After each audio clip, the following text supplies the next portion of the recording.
MJ Beats. Olá, bem-vindos à nossa análise. Olha, ontem a gente já tinha comentado por cima, né, sobre aquela reunião na Lionsgate envolvendo a cinebiografia do Michael Jackson. Foi uma conversa mais inicial, mas hoje o foco é outro. Temos novidades e são importantes sobre filmagens extras para o filme Michael. Exato. Para entender isso melhor, a gente está olhando o que saiu no The Hollywood Reporter, que sempre tem essa visão mais de indústria, né? E também no MJ Beats, que traz aquele olhar mais próximo dos fãs, do legado. A nossa missão aqui é tentar entender o que essas gravações adicionais significam de verdade para a estrutura e para o lançamento do filme. Ok, vamos lá então. O ponto central marcaram 22 dias de filmagens adicionais agora em junho.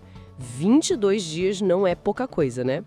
O que está acontecendo exatamente? Pois é, 22 dias é um tempo considerável. Sugere que não é só para refazer uma coisinha aqui e ali, sabe? Pelo que as fontes indicam, a ideia parece ser expandir mesmo o material que já foi filmado.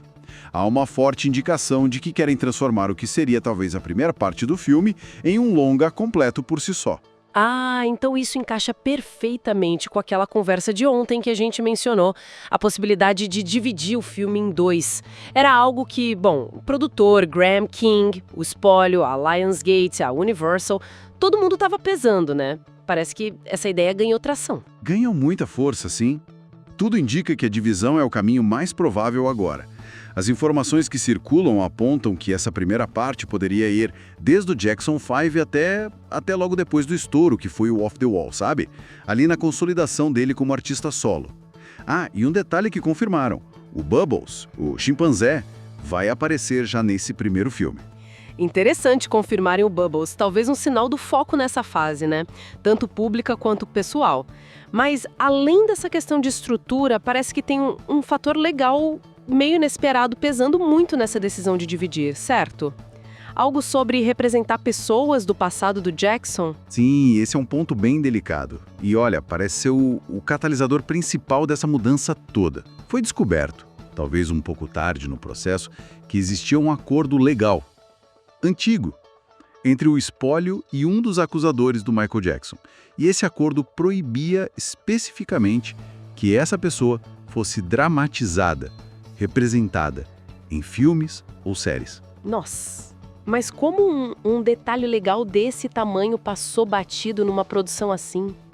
É surpreendente. É a pergunta que fica, né? Pode ser tanta coisa, complexidade de contrato, falha na comunicação entre as equipes, ou, sei lá, um detalhe que estava escondido em papelada antigo e só agora veio à tona na revisão final. O fato é que isso tornou o terceiro ato do filme, como ele tinha sido pensado originalmente, legalmente impossível de fazer. A reestruturação virou meio que obrigatória. Legal. Ganha-se tempo, né? E espaço para reorganizar a história sem quebrar o acordo. Exatamente. A divisão dá essa flexibilidade para lidar com os eventos mais pra frente da vida dele, onde essa figura talvez tivesse mais destaque. E isso ficaria para o segundo filme. Permite que a questão legal seja tratada com mais calma, com outra estratégia, ou talvez até tentem renegociar, quem sabe. Por agora, essas filmagens de junho devem servir para encorpar essa primeira parte, dar um final próprio para ela, para funcionar como um filme independente mesmo. Agora sim, a peça se encaixa. E com essa reviravolta toda, como fica o material que já tinham filmado? O diretor Antoine Fuqua já tinha avançado bastante, né? E a estreia? Já tinham adiado uma vez? Sim, o volume de trabalho já feito era grande. Falam em mais de 3 horas e meia de cenas já filmadas pelo Fuqua. Isso já daria um filme longo, né? Reforça que a ideia inicial era um filme só, antes dessa questão legal surgir. Quanto à estreia, ela tinha ido de abril para 18 de outubro de 2025. Só que com essa reestruturação toda, filmagens extras, o próprio CEO da Lionsgate, o John Feldheimer, já deu a entender que o mais provável é ir para 2026. Devem anunciar uma data oficial nova nas próximas semanas. Certo. Então, para resumir o cenário, a cinebiografia Michael está passando por uma grande reconfiguração. O motivo principal parece ser essa questão legal inesperada. E o resultado mais provável é que a gente tenha, então, 2 filmes para contar a história do Michael Jackson, que é estrelado pelo sobrinho Jafar Jackson. E tem o Colman Domingo como Joe Jackson, Nia Long como Catherine, Miles Teller como o advogado John Branca. um elenco forte. Exatamente. E essa decisão, que nasceu de uma necessidade legal, acaba levantando uma questão interessante, né? Para a gente pensar no impacto final da obra. Será que dividir a história em duas partes vai permitir uma análise mais profunda, mais detalhada das diferentes fases do Michael?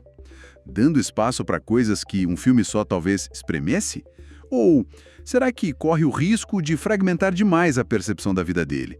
Criar uma divisão muito marcada entre o início e as complexidades que vieram depois? É uma ótima pergunta para a gente ficar pensando. Para quem nos acompanha pela MJ Beats, nosso muito obrigada pela audiência. Notícias com emoções são sempre muito bem-vindas por aqui. Até o próximo plantão.